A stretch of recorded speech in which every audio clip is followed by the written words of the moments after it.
The most mentally enslaved one amongst us are the ones that are now self-identifying by the N-word, and those that worships the false god are our ungodly oppressors.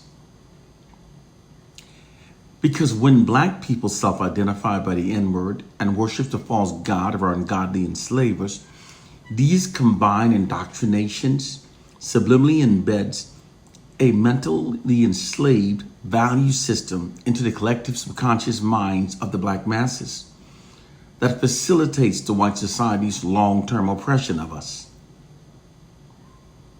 It's no strange occurrence that we've been made to revere most the ideologies that mentally enslaves us most.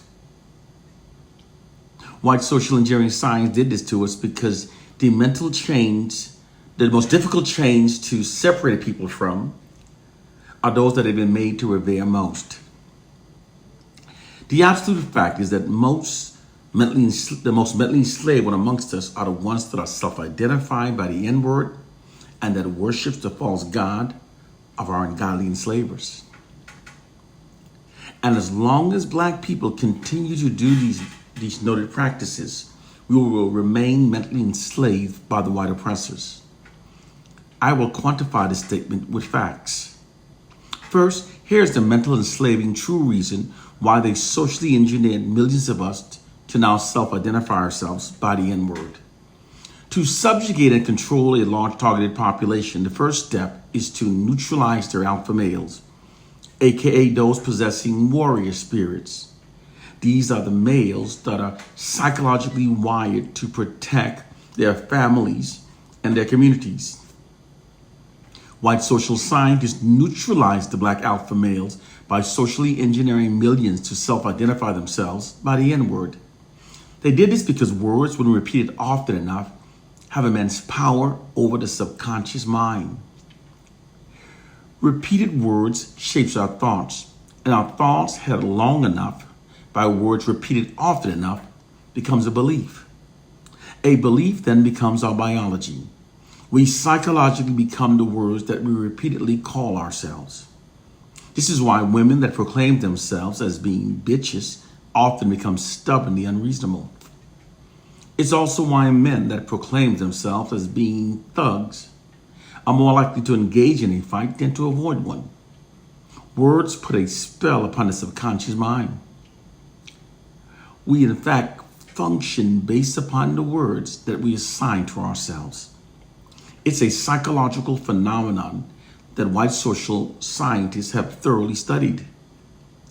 By conditioning us to repeatedly call ourselves by the N-word, this psychology conditions us to perceive ourselves through a false, inherent, subordinate, and inferior identity that aids the white society in maintaining its social dominance over us. White social scientists describe what they've done to black people as merely instilling a value system into the collective minds of the black masses that makes us adhere to the authority and the existing infrastructure of the white dominant society. When we call each other by the N-word, we also dehumanize each other.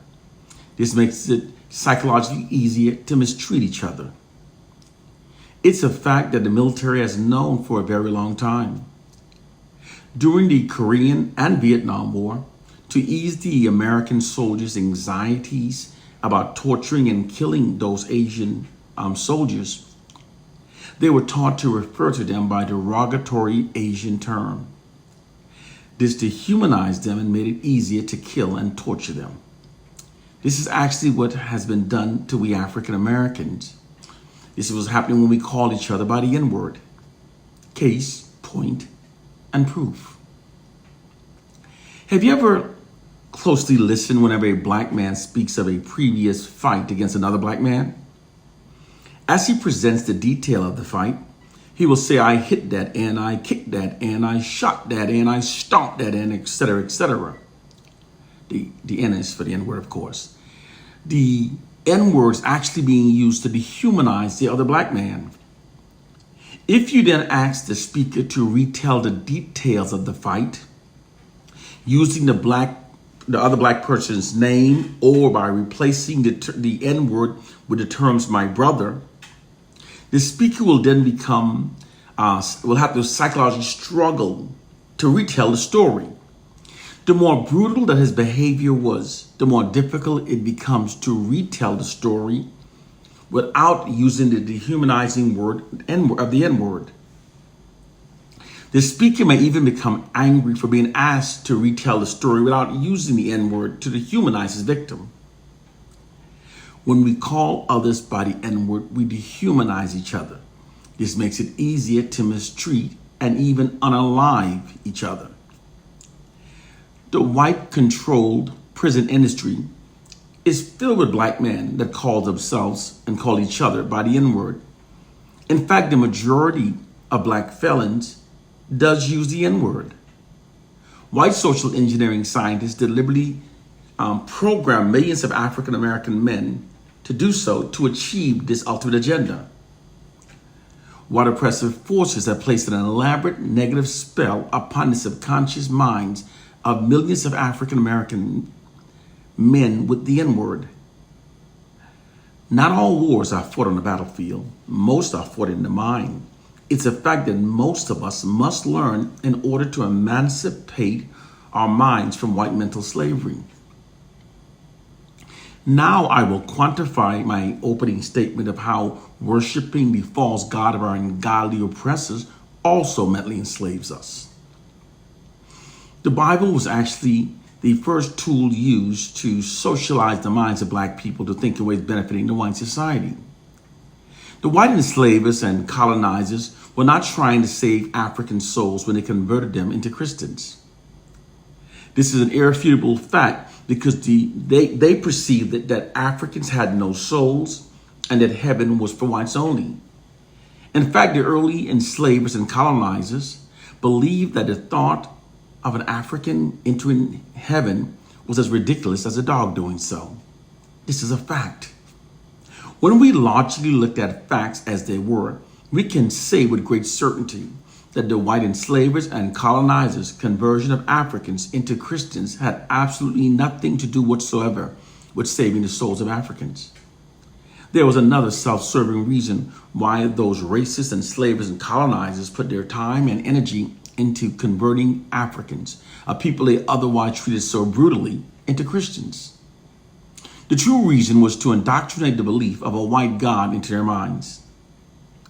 When the Africans were taught through Christianity to worship a white Jesus as the Messiah, Son of God, this logically concluded the presumption that if the Son of God is white, then therefore accordingly God is white.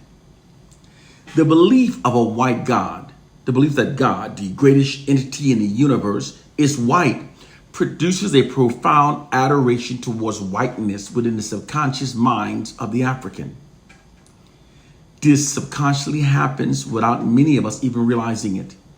This profound adoration towards whiteness is then transferred and transposed on a subconscious level towards upon the white race. This made the Africans more subservient and loyal to their white enslavers and the white colonizers. The effect of that brainwashing scheme implemented hundreds of years ago has been left uncorrected and unremoved for generations. It still continues upon the minds of millions of black people today. It is the reason why you can presently visit many black churches and find its walls stubbornly adorned with pictures of only white deities. Many black people are offended when they see pictures of a Jesus painted black. Furthermore, through Christianity, millions of black people have been brainwashed to believe that all the wrongs that the white society have done to us throughout history have been washed away clean by the blood of a fictional Jesus. Black people were also forced to become Christians, and then its doctrine was used to compel black people as good Christians to forgive the white society for all the brutalities they inflicted upon us throughout history. Note, the white society never actually repented for their evil deeds committed against black people. They merely insisted that black people as good Christians forgive them as their doctrine dictates. Furthermore, by teaching black people that a white God sent down his white son to earth to die for us, literally makes millions of black people feel indebted to the white society. Christianity has proven itself as being one of history's most successful propaganda tools used for mentally enslaving Black people. Black people are also being mentally enslaved by unrelenting media subliminal programming.